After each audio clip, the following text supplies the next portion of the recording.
The Leafs' offseason continues, bolstering their defense with another pickup today. And how will they make the cap work by opening night? We'll discuss this and much more coming up on this episode of Hattrick HQ. But before we get into all of that, we just want to say that 96% of you guys aren't subscribed. So if you're looking for a home to daily NHL and daily Leafs content, look no further and go down and hit that subscribe button. But with that said, let's get right into the topic of this video, which is the Leafs sign a young defenseman. And yes, if you were looking at the news today, you would have seen that the Toronto Maple Leafs have signed left-handed shot defenseman Simon Benoit to a one-year contract worth $775,000. Benoit spent the last 3 seasons with the Ducks organization, scoring 4 goals and 7 assists in 137 games. He led the Ducks last season in hits with 216, 100 ahead of his next closest teammate. And we're going to take a look at his stats here. Obviously, his offensive stats aren't much to look at here. He had 10 points last season, 5 the season before, but what you really want to take a look at here is his defensive stats. Last year, like they said in the article, ranking up with 216 hits, and the season before with 168. And another great thing here is his block shots. He put up 128 last season, which was almost over 100 than the season before. I think the Leafs really added a nice defenseman here, a great depth defenseman that can step in here. A great 7th D, I feel like his role will be. An Arbor Jackeye-esque type of guy, I'm going to say here. I think this is a great pickup from the Leafs, and at price tag of $775,000, you can't ask for much more. Yeah, no, exactly.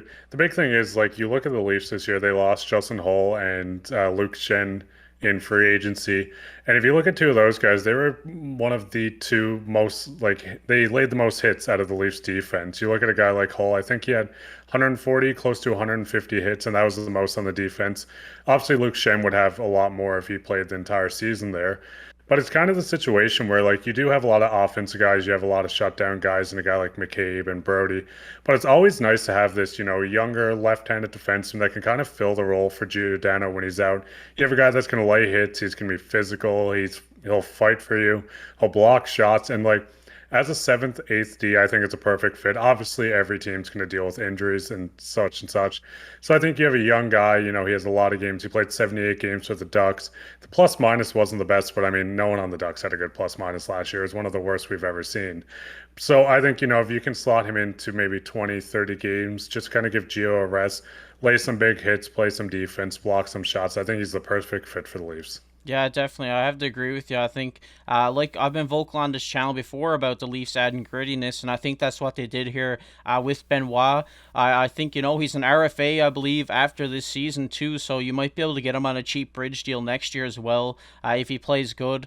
I think, this is a guy that the Leafs needed. Like you said, they lost a few of their bigger bodies back there, a few guys who just go out there and lay it on the line, and I think that's what they got with Benoit, and I think, if he can get in for maybe 30 to 40 games this season, I think he will play his worth, and I think it's a guy who can just go out there, play on the third pairing, and block those shots and get those hits. Yeah, no, exactly. And it's the type of guy you can almost test him on the penalty kill if you want a little bit. He can still eat minutes. I mean, if you want to put him on even along with Klingberg, the defense might not be fully be there, but you have such a high offense guy in Klingberg and just a physical guy that's not afraid to clear the nets. And yeah, no, I think of him as a 7 or 8 D, it's perfect. The cap hit's incredible. And you can just kind of see that this team's getting so much stronger, more grit. And it's almost the Western Conference kind of vibes. You look at the teams in the West, they're more physical, they have bigger guys. And I think when Brad came over, you can kind of see he's kind of injecting this into the team where he wants the physical style that maybe the East can't really put up with. Yeah, I'd have to agree with you there. And he's only 24, Benoit, and he's still young. He can still develop, and I think under the right coaching in Toronto, I think he could definitely develop a two-way side to his game. I think when he's playing with such talented players, not that he wasn't in Anaheim, but I think if you can throw him out there, I think he could easily get 20 points out of him. If he's playing a full season. But I think, like I said, with the right coaching, I think Benoit's just going to skyrocket in the Leafs organization, and it's just a great defensive ad for the Leafs. Someone who Leafs fans should look forward to watching when he gets into lineup this year. We're going to get into our second topic here, which is how will they make the cap work for opening night?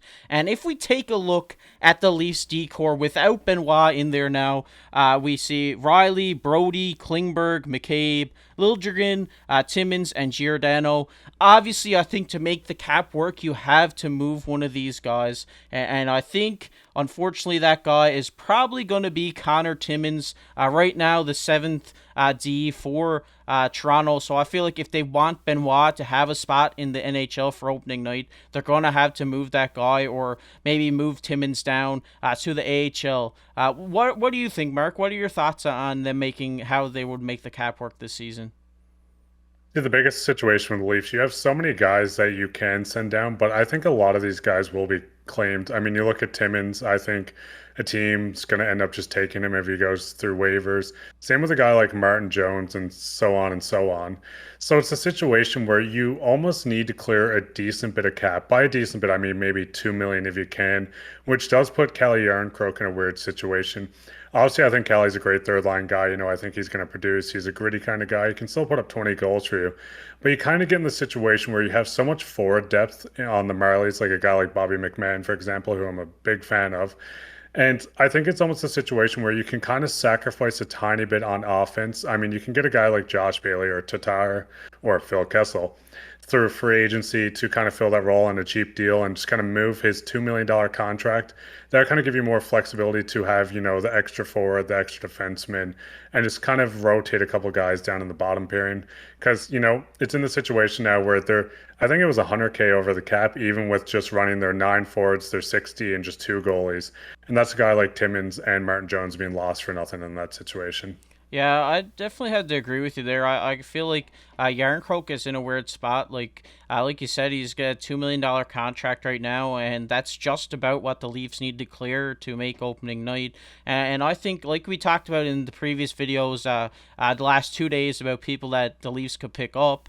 I think if you move, say, Yarncroke and Timmins, and free up that cap space, you could just play Benoit as the 7th D and maybe pick up one of these guys like Tatar and Kessel who can come up and pick up the offensive slack in the bottom 6. But like you said, they do have guys down the Marlies system who are itching to get up, and I think Bobby McMahon would be a great fit for the bottom 6. I think he would surprise a lot of people down there, and we're hoping to see him get in the lineup this year. I think, he's worked his way up from the ECHL.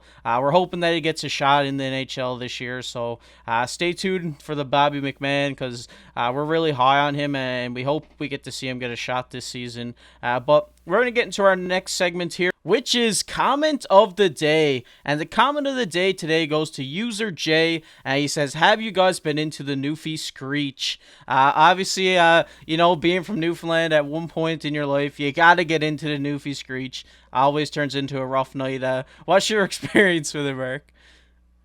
I'll keep it pretty short. I know that comment was on the Phil Kessel video. I think we might have dabbled in it a tiny bit after the video, but not before, so don't worry. Yeah, never before the videos, always after. But I've been KC alongside my co-host Mark Pye. Keep your stick on the ice.